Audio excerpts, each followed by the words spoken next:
Upon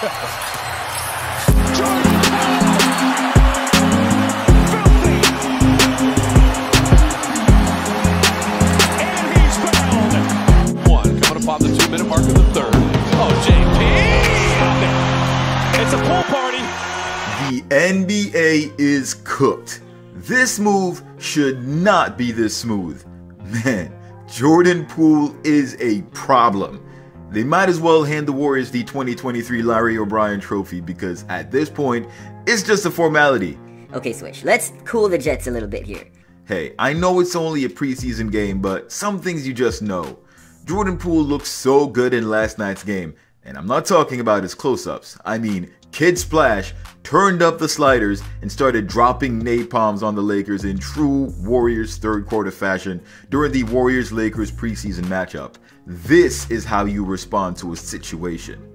Now, the rest of the league had been foaming at the mouth at the thought of the Warriors collapsing, and recent events might have pushed things a bit for Dub Nation. But take it from someone who gets it. Nothing that has happened since the Warriors sent Ime Udoka packing.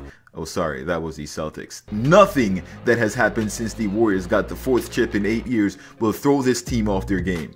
This is a championship caliber team, the likes of which this league has never known. This upcoming season might be the Warriors' best yet, and here's why. The Warriors have been very active this offseason, with much of the bench having gone to other teams. While some were very valuable players like Peyton II and Porter Jr., who held their own on the floor for the Dubs, a lot of talented players were signed to support the main core of the team. While this main core has always included Stephen Curry, Klay Thompson, and Draymond Green, Andrew Wiggins and Jordan Poole have added their names to this list of untouchables, and regardless of what anyone might think of the recent events, Poole is not going anywhere. If anything, this gives him more staying power. This development has been interesting because with Draymond in the role of the villain, that which he has always been, Poole becomes that precious commodity that the Warriors won't be able to let go. As bad as the situation is, the commitment to a team doesn't come from the good times. Ask Porter Jr. and Peyton. The commitment to the team comes from being able to come back from rock bottom together, from going through the worst times and then still prospering. To add to that, Jordan Poole is coached by the one coach in the league who's most well known for having gone through the same exact situation. If there's anyone who can make Jordan understand what happened and how to handle it, that would be Steve Kerr. Poole's game is as good as it has ever been, and for the millions out there that were expecting the Warriors to crumble and fall apart, welcome to your worst nightmare. Jordan Poole is now entering his 4th year in the league as the 6th man on the Golden State roster. The Warriors aren't a team where you can expect to come back to your spot the next day without putting in the work. While most teams are currently struggling to find a formula that works, one that can not only allow them to make it through the rest of the league, but to meet the Warriors at the top when they do, and still be able to keep up, the Warriors are figuring out ways to get even better than the benchmark they've set for the league. This means we've got players battling it out night in and night out for an opportunity to represent the franchise on the court. While this is tough on the players, it's definitely to the benefit of the team. The starting 5 have proven that they can handle the Call of Duty at the highest level. While many simps have discounted the Warriors' brand of basketball, as well as what they're capable of achieving during the season, the players not only believe in themselves, but they believe in each other as well. The team aspect, aka strength in numbers, is a pretty big deal to the coaching staff as well as the players. We don't rely particularly on any one skill set of any player to win, and the selflessness starts at the top. This is not to discredit Steph Curry if some of you are taking it that way, but more to highlight that he understands what it takes to win, more so than any other modern NBA player. Believe it or not, being selfless is also a skill. Being a leader is a skill. Some are criticizing his leadership skills because he and everyone else didn't seem to react to the Draymond situation in real time when it occurred. But what he's done so far for the team on and off the court has not been and likely will not be replicated elsewhere anytime soon. At any given time, there are any number of superstars in the league that can be that franchise cornerstone, that one talented player on a top 5 roster that the team can rely on to build around and hopefully lead the team to a championship. The problem is, this one player is just that, one player.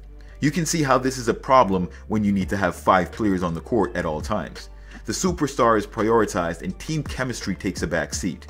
This is the old formula that many teams have and still use to this day. When this doesn't work, they sign another superstar player with the belief that they just don't have enough talent on the team.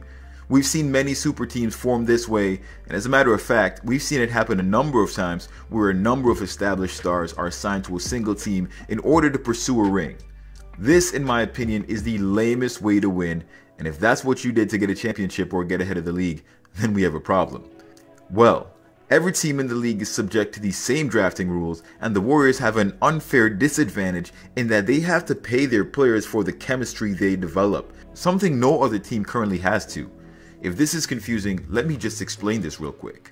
Steph Curry, Klay Thompson, Draymond Green, Andrew Wiggins, and Kevon Looney, along with Poole, just won a championship.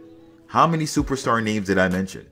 It isn't because these guys are just insanely talented players at the league level. What makes their game so incredible is their chemistry and the fact that they play for each other. This is why they win. This is also precisely the reason why the Warriors will move on and become an even better team going forward. These guys understand the team mission and the role they play. Considering Draymond has apologized, and a sincere apology I might add, to not just the team and not just Poole, but to Poole's family as well, and to then take the time off to reflect and regain focus, I believe that shows some maturity on his part. Not many people are able to take responsibility for what they do, and at this point, I don't see the point in having any ill feelings towards Draymond. Poole dropped 18 points in the third for a total of 25 points, which was a team high score of the night. JK started in Dre's spot, and while it will take some time to work out the kinks on both ends of the floor, the team is in good hands regardless. Poole especially was displaying an absolute masterclass with a bag deeper than Santa's sack, stroking it from deep or taking it to the rack. I've spoken about the potential of Poole to be in the conversation when we talk about stars in the league, and whether you want to admit it or not, he's got an offensive game that lends credence to the prospect of him being discussed among the top players. Considering that jump he had in the third year, I'm expecting yet another year-over-year improvement for Poole and a strong bid for entry into the starting lineup. I've made a number of videos highlighting Poole this past summer, and one of the things that's really going to elevate Poole's game is being able to stay in front of his man on the defensive side. I haven't seen enough yet to make a call on what the improvement is on that side of the court, and truthfully, you can't really tell from preseason games as things are a bit more lax. For guys trying to crack a rotation, however, things are a bit different.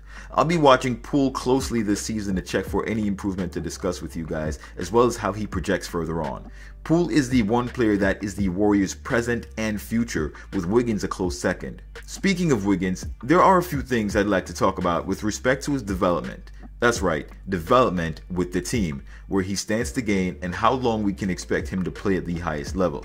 That being said, look out for that video to come out sometime later this month. With what is about to be a shockwave for Poole's post-breakout year performances in 2022, he looks to already have all the tools he needs offensively to score on just about anyone. He's entering the realm of being one of the few players in the league that you simply cannot guard. Looking back at the Zion Morant draft again, we see where sports channels like ESPN come up short in ranking these players, and it really is a guessing game for the most part. While Morant and Williamson have shown why they were picked first and second, the hard drop-off between projected talent and reality showed that information on these players is severely lacking. That said, Poole's first year showed that he had the talent, just not the ability to control it. A lot of depth that was in that draft class was hidden until much later, as both Poole and Hero have proven. Here's how this helps the team going forward.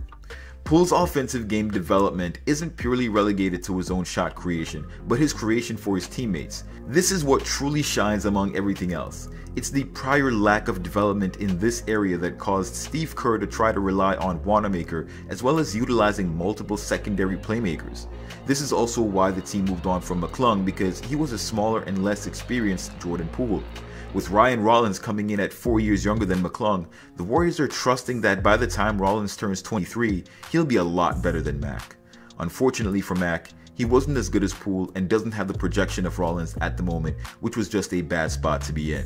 So with Rollins not having the experience required, Andre playing less minutes this year, and the team needing that facilitating on the second unit, it's going to be crucial for Jordan Poole to get his guys going. This means finding Wiseman and setting up Kuminga, running the offense through him at times. The goal for Kuminga is to be able to replace Draymond in as quickly of a fashion as possible. So far, he has all the upside and none of the faults that we see with Dre. Despite Poole's rapid advancement, we can't forget that developing chemistry with this young group of guys will be the key element in the Warriors' fusion of veteran talent with new talent and the eventual handoff that will take place. Steph Curry is currently the man on the team. Poole knows this and has set himself up to be next in line. The Warriors were obviously not expecting the development of Poole into the player he's become, and so they have this problem on their hands. It will be crucial to avoid egos as these young guys, whom are all talented, vie for prominence. If there's any environment that these guys can learn to work together and play for the good of the team, it'll be here in Golden State. This is why Jordan Poole's role will be so important for the Warriors. He will have to be the guy that fosters this type of development on the floor. Of all the young guys, he's the one with seniority and is somewhat paving the way for these guys to follow. He can relate to them and yet still come out and star for the team as a young player. No disrespect intended, but this is much different than being coached up by a veteran. As the current second unit point guard, Jordan Poole is being groomed to become the leader of this team as that player who can run with the big guys and ensure our young guys understand the winning formula. This is how we win.